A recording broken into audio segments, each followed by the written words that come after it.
Okay, we got another Quiet Place movie. This time, a prequel, Quiet Place Day One. Alright, so when I heard that they were going to do a prequel to Quiet Place, I originally thought I don't really want to see that because the way that this started with the first movie, I'm like, I don't really care to know how this came about. All you need to know is that just, these like alien creatures showed up and they're attracted to sound.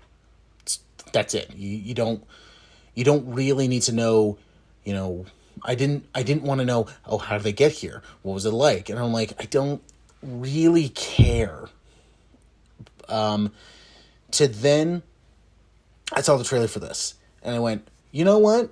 This looks decent. Like, I can see this, being pretty good. So, took it and saw it. And this was actually pretty good. I did enjoy this one. This has, I would say, the most action in the series, but then again, it is a prequel, so it kind of has to be. There kind of has to be a lot of action, especially, it's the first day in New York, where there's like nothing quiet about that place.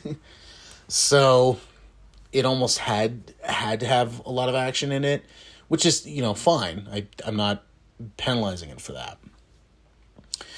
It does a great job at keeping you on edge, because what I've always liked about this is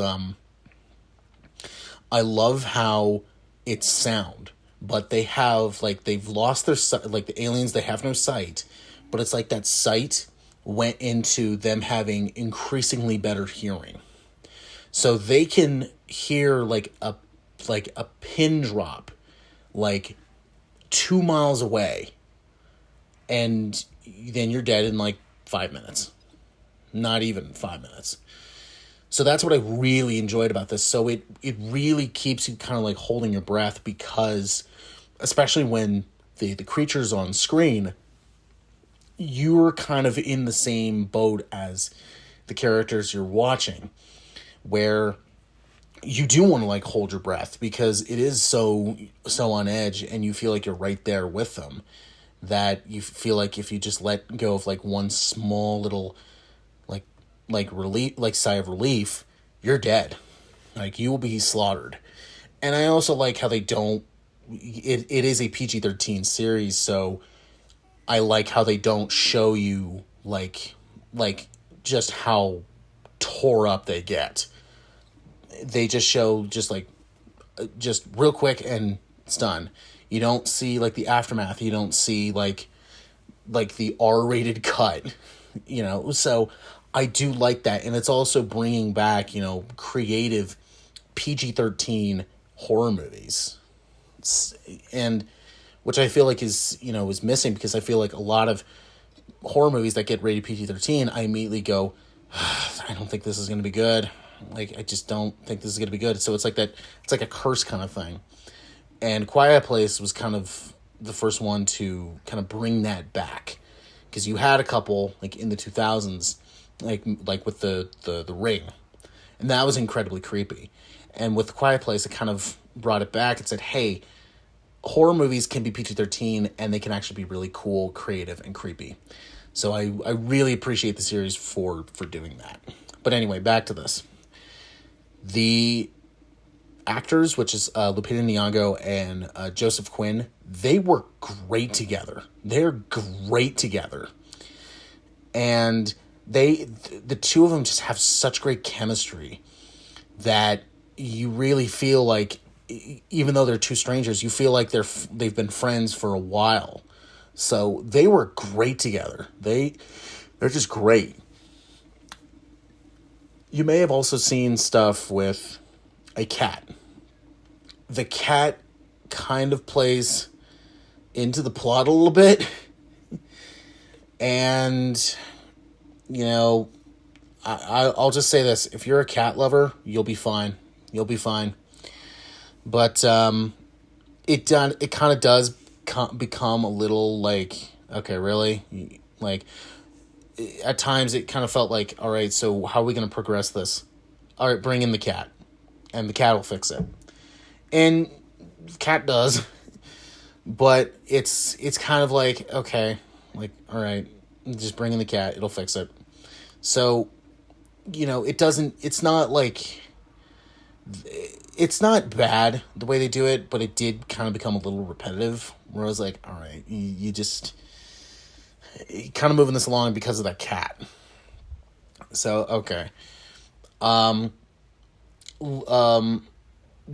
Joseph Quinn, of course, his character wants to get out of the city. But Lupita Nyong'o, she has, I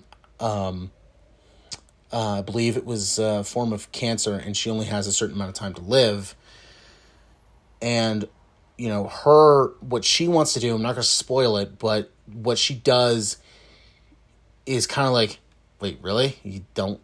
Okay. Like, that's kind of stupid. But then, because the kind of cancer thing is in, like, the first 5 minutes, but then you kind of forget about it. But then, at times, it then gets brought up again, and you're like, oh, yeah, that's right. Forgot about that. So, when you kind of see what she wants to do, it's kind of like, all right, that's kind of stupid. It's kind of stupid. But then throughout the course of it, you're like, oh, that's right, it's this. And then more is explaining, you're like, okay, that makes sense. It kind of feels like a little bit of Cloverfield, which I'm sure they brought there's a lot of like elements from Cloverfield in this. So if you really like Cloverfield, you'll like this. Where with Cloverfield, it was like, there was a certain plot point that was halfway through the movie that it was like one of those things where it's like, if you don't go along with it, then the movie's over.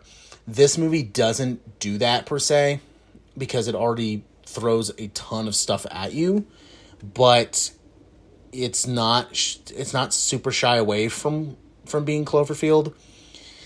But again, I did enjoy this. I think it does a really good job at keeping you on edge. And I'm just going to be completely honest. There was a part where I did shed a tear, because the chemistry between the two of them is just incredibly immaculate. And it was also so beautifully done that, you forget that these two are complete strangers. And it just shows you how how a stranger can just help you incredibly in a very scary and tight situation. And that was just beautifully done to me. So the fact that I shed a tear gets points by itself, because if you actually make me tear up or cry, you succeeded, because I barely do that. So congratulations, Quiet Place Day One. You made me shed a tear. And even with John Krasinski not being involved, they still managed to create a really compelling, interesting, and thrilling new installment in the series. And this is actually a series where, if they wanted to continue it, they could. They could do something where it's like set, because I believe they said it's worldwide. It was a worldwide thing. Like, the world stopped. So what they could do is actually make them take place in other different places. So, like, they could do one in London. They could do one in China. Like, do like that. To see, like, how other countries are trying to deal with this and how to fight this. So they could go that route if they wanted. But what they'll have to do is wait and see if this makes enough money. But this is also a series, that's really interesting and unique, and plays on just having one, I forget what it's called. But like one, like it's supposed to be like on your hearing. So you know, it keeps you more on edge because, you know, in horror movies, there's always a moment where it's like, okay, you have to be quiet, but they're never quiet. This is like no, you need to be quiet everywhere you go. So that's really unique to me, and I think the series has definitely kept that up fairly well. And yeah, I would definitely recommend this one. I would give it a grade. I think I still like the first one a little more than this. I would say this is slightly better than the second one, but I still enjoyed the second one. So if you haven't seen the other two, you know, you could start with this one because it is a prequel, or you can go the way it's been released and just watch the first two and then watch this one. It's totally up to you. But I thoroughly enjoyed it, and personally, I don't think there's a bad movie in this trilogy or in this series yet. So, bravo.